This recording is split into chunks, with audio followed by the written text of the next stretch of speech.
ஒரு machine manufacturing ஆகிறதுக்கு ஒரு 6 months ஆகும். ஆனால் அந்த 4 months என்ன ஆகும்னா அந்த மிஷின் வந்து 36 பார்ட்டாக வந்து வேறு இடத்துல எதர் இன் ஆஃபீஸ்லேயும் இல்லை அவுட் சோர்ஸ் பண்ணியும் நம்ம வந்து கிரியேட் பண்ணுவோம்.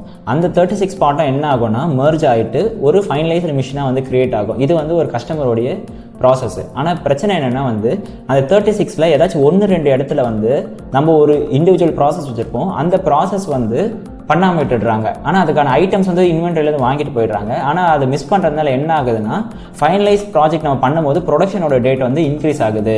ரெண்டாவதுனா இதை கண்டுபிடிக்கிறதுக்கு எங்களுக்கு ரொம்ப சிரமமாக இருக்குன்னு சொல்லியிருந்தாங்க. ஸோ இந்த மாதிரி இஷ்யூஸ் வந்து உங்கள் கம்பெனியில் இருந்துச்சுன்னா நீங்கள் என்ன பண்ணணும்னா ஒரு எக்ஸல் மெயின்டைன் பண்ணி அந்த எக்ஸலில் 36 ப்ராடக்ட்டையும் ஒரே ஷீட்டில் மெயின்டைன் பண்ணி 1 by 1 ஏன்னா வந்து நம்ம ப்ராசஸ் வந்து டிஃபைன்டு கிடையாது. நடுவில் வந்து ப்ராசஸ் வந்து கிரியேட் பண்ணிகிட்டே இருக்கலாம். ரெண்டாவது சப் ப்ராசஸும் கிரியேட் ஆகும். ஸோ அப்போ நம்ம எக்ஸலில் கிரியேட் பண்ணி என்ன பண்ணுறீங்கன்னா வந்து ஒரு ப்ராசஸையும் ஒரு யூசருக்கு அசைன் பண்ணிவிடுங்க. ஆனால் எக்ஸலில் ஒரு ட்ராபேக் இருக்குது. அந்த ப்ராசஸ் அந்த யூசருக்கு தான் அசைன் ஆகிருக்குன்னு அந்த யூசருக்கு தெரியாது. நம்ம தான் மேனுவலாக வந்து செக் பண்ணுற மாதிரி இருக்கும். ஸோ ஒரு ப்ராசஸ் கம்ப்ளீட் ஆகும்போது நீங்கள் இங்கே டிக் பண்ணிகிட்டே வந்தீங்கன்னா யார் டிக் பண்ணியிருக்காங்க, எந்த டைமில் டிக் பண்ணியிருக்காங்க சொல்லிட்டு நம்மளுக்கு வந்து தெரிஞ்சிடும். அதே மாதிரி வந்து அந்த 36 ப்ராசஸ் கம்ப்ளீட் ஆகும்போது ஃபைனலைஸாக ஓகே எல்லாமே முடிஞ்சுதான் சொல்லிட்டு நம்ம ஒரு செக் பண்ணிக்கலாம்.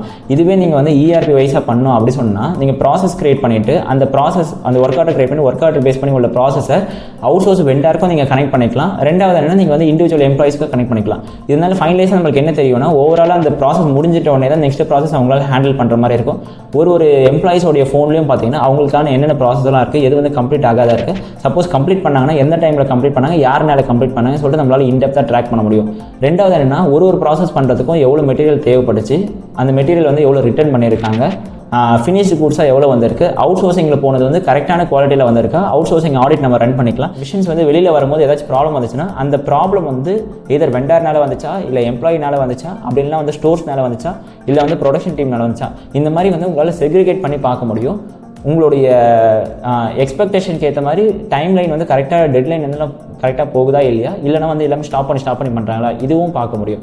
ஸோ நீங்கள் பெட்டர் வந்து சப்போஸ் நீங்கள் எந்த ப்ராசஸுமே வச்சுருந்தாலும் நீங்கள் வந்து எக்ஸல் ஷீட்டில் ப்ராசஸ் கிரியேட் பண்ணிக்கோங்க.